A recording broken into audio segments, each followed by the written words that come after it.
Hey everybody, welcome to a Food for the Soul with your boy Chef from One Plant Weldon. Today, I want to talk about transference of wealth. You might say, what does that mean? That means when one generation pass on wealth to the next generation. It's about breaking the bondage of poverty, of not having. See, a lot of times we get this notion in our head that all we gotta do is get a job and pay our bills and everything gonna be okay. But the way to break certain chains is that the generation before has to set the next generation up for success. Kind of like when you come to your job behind somebody and they got everything done for you to start your shift. Sort of the same kind of concept. Transfers of wealth mean that you put aside money, you put aside land, you put aside homes or whatever, businesses, and pass it on to the next generation. And what does this have to do with anything? Well, you wonder why that you have it so hard, because remember, you can only go as far as you know how to go. You want to know what you know. What I'm saying is, if you're the first person that went to college in your family, it's going to be harder for you than somebody that is a fifth generation college graduate. I'm just being honest. It's a big difference. It's a difference when somebody passed down a business 3 and 4 generations to somebody that just trying to start up a business. Big difference.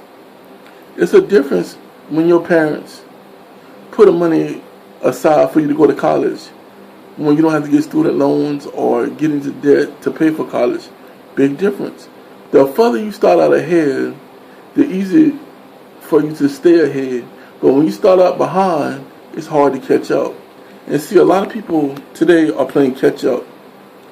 What I'm saying is, it's hard when your grandmama was on Section 8 EBT, your mom was on Section 8 EBT, and now you're wanting to do better with your life. You want to go to college and get a better job because you don't like that way of life. You see better for yourself. It's going to be harder because you don't have nobody pushing you. It's sad, but it happens a lot. Like, my mother went to college and got her master's degree. So, because she was before me and she got education. My sister has her PhD. My other sister, she has 2 degrees, and I have 2 degrees, and my brother working on his degrees. So, what I'm saying is, because my mom broke that chain of education and got her education, so that means that we got education because of her. We follow her steps. And my nephew, he's a senior in college this upcoming year, and he's going to college. So he'll be a third generation college student. So he's going to have it better than somebody that's a first year college student. And what does transfers of wealth mean to me in my situation? What I'm saying is that I know some of us, we think we got it together because we got this Mercedes-Benz or BMW or whatever. But you're still in poverty, believe it or not. If you can't live without your job for half a year, you're not doing as well as you think. Seriously, not being mean or nothing. If something happened where you lose your job right now and you don't have enough money in savings to make it for 6 months till you find your next job, not good. If you're living from check to check, you're in poverty. I'm not knocking nobody because I'm living check to check, because that's just what it is. And I work a couple of jobs, being real. So I'm talking to myself as well as I'm talking to you, because I can't beat you down and not look at myself in the mirror as well. So what I'm saying is that I'm learning to save every penny and not spend as much as I used to spend, because I want to set myself up for retirement, and I want to pass money down to the next generation so they don't have the struggles that I had to struggle, like getting student loans. Student loans is a beast, y'all. It's bondage. The thing about student loans is that you never can, it takes a lifetime to pay all that money back. And if you owe over $100,000, you will never pay it back. You're going to die in debt. Now, I'm not being mean or nothing, but it stresses you out, because it stresses me out to think about student loans. And if you got a house note, that's 29 years. And if you got a car note, that's 5 or 6 years. So you don't own anything. And if you're only making $30,000, $40,000, you might say I'm making, but if you look at how much you owe to how much your debt ratio is high. People don't tell people how to manage money anymore. They don't talk about it anymore because it's not a talked about subject.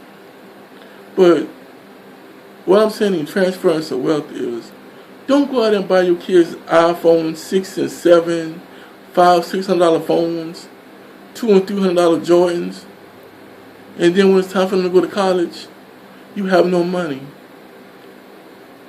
Or when they're looking at you to buy them a car, you don't have no money because you didn't put no money aside. You didn't plant a seed of saving.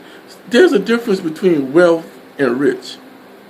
See, wealth is a state of mind, or it's operating on principles of spending and not spending.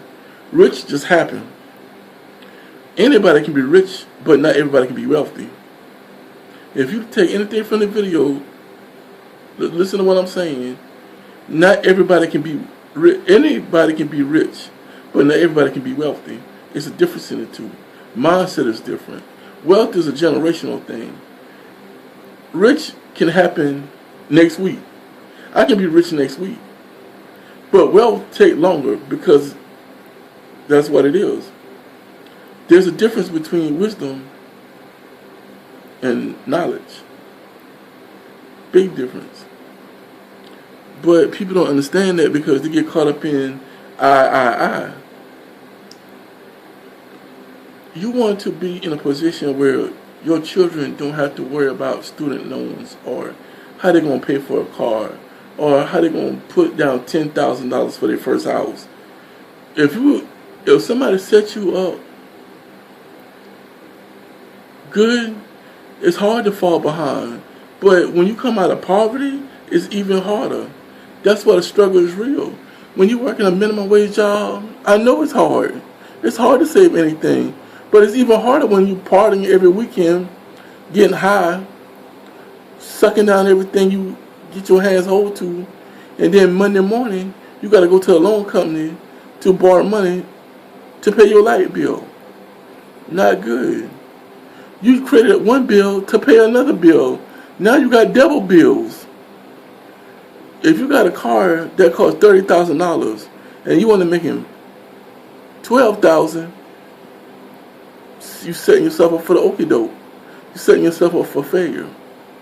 Your bills cannot weigh. Your bills can be not more than you make.